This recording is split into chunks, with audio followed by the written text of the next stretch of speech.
Pyro 314 says, in Afghan recently, there was a local cop that raped a 14-year-old. His punishment was a day in jail and the girl was forced to marry him. I'm a feminist because that still goes on in the world. Okay, are you in Afghanistan stopping that? Okay, number two, you have to, Pyro, you have to realize that the definition of rape in countries like India, highly traditional countries like India, Afghanistan, and places like that, is any sex had involving an unmarried virginal woman. So even if it's consensual in India, even consensual sex between unmarried persons, well, this was Afghanistan, is considered to be rape. And it's the same thing in Afghanistan, right? It's essentially well, she was probably like, the thing is that here, let me interject. Yeah, if that is correct, that is horrible. Why are you using situations like that to make commentary on what's happening in our society? Yeah, in our country. In our country. At the same, that's not. And then I have to address this. Like, if a man, like, okay, in the Bible, right? You know, if a man rapes a virtuous unmarried woman, right? You know, he has to pay her father 30 pieces of silver or whatever the hell it is, and then he has to marry her if that's what her parents want, right? Because unmarried women had no right to consent to sex. Any sex an unmarried woman had, even if she wanted it, even if she initiated it, was still considered a rape against her.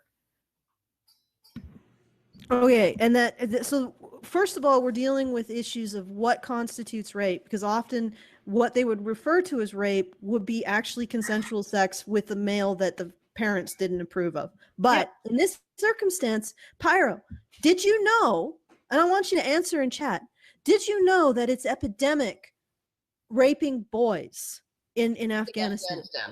And does that mean that you are now a men's rights activist because you want to stop the rape of boys in Afghanistan? 95% of the child sexual abuse going on in Afghanistan, so any rape or sexual assault or whatever against minors, 95% of it in Afghanistan is against boys.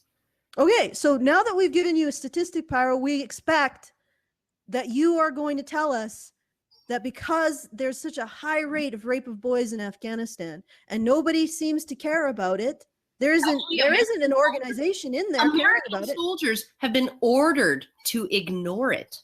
Yeah, but there's, like you said, there is a feminist organization addressing the rape of girls, but no organization addressing the rape of boys. Are you now going to say that you're a men's rights activist because of that? And how many examples do we need, Pyro? How many examples do we need before you are going to actually care about the rape of boys? And believe me, this isn't just in India or in South Africa. Now, we don't have really good statistic on the sexual abuse of boys, but there's huge amounts of sexual abuse of boys in South Africa, in the Middle East, in India, that nobody is addressing, nobody cares about. Well, you know, the reason why it's so prevalent in those places is because it actually, the boys are a stand-in for the girls who are off limits, right? Yeah. Like it's essentially, even in Afghanistan, they're called dancing boys, and they actually it's usually prepubescent and pubescent boys who dress like women and dance like women. They're trained to behave like women for the entertainment and sexual gratification of powerful men, right? So essentially you have boys essentially taking the role of female prostitutes, right? So that girls will remain exempt from that kind of abuse. And the murder rate among these boys is astoundingly high. It's unbelievably high. That, you know, when they get too old, when their voices crack, you know, when they're no longer convincing, oftentimes they're the people who they're I guess they're their masters or whatever, they just dispose of them. They become an inconvenience. If they're lucky, they live long enough to become the groomers of the next generation of boys. Let me tell you something. I'm addressing Pyro in the chat again. We, myself, and the other people that I have journeyed with involved in men's rights issues or men's issues, we are the ones who have been talking about the problems of sexual violence against boys in these areas well before the New York Times talked about it. The fact that we don't get much of a platform is not our fault. No. We have been trying to bring attention to these issues. No one cares. And in fact, there's a huge social push against caring. You have NGOs, you have non-government organizations who literally have policies saying that they do not talk or want to help men and boys who are raped. And we are fighting against these issues. I've known about the level of sexual violence towards men and boys in the Congo, in the Middle East, in South Africa, in India for years now. And I have been trying to get people to recognize it in whatever way I can. But I apologize that I have absolutely no platform and no money to do it. So I have to do it in the ways that are available to me, which includes this radio show.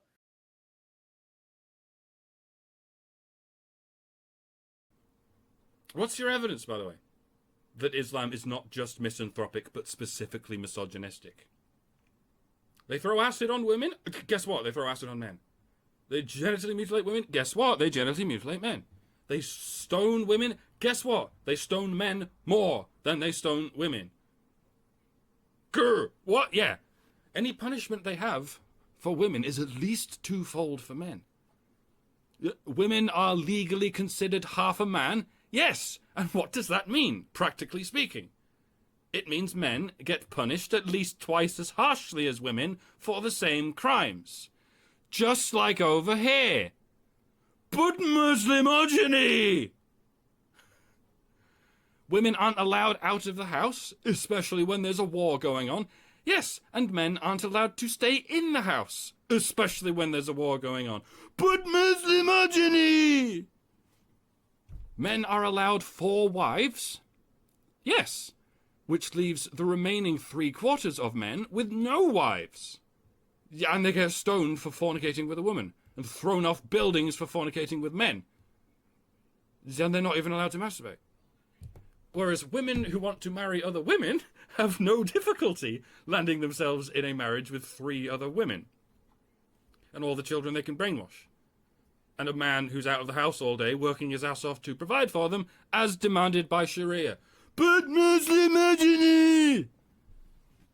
And then millions of those leftover men who've been systematically denied physical affection for their whole lives get evicted from the fucking country, shoved in the direction of Europe, and told to commit mass suicide murder for the sake of Allah and the women's. But Muslimogeny! Women and girls get raped by men, and it's not legally considered rape unless XYZ? Yes. And men and boys can get raped by women, and it's not considered rape under any circumstances whatsoever. Just like over here.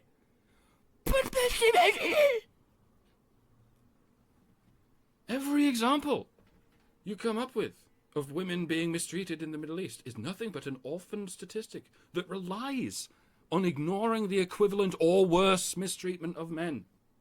Just variations on the same mantra. You people are not doing enough to protect your women. You should be putting them in burqas. I mean safe spaces. And if you don't, it's because you hate women and you want them to get raped.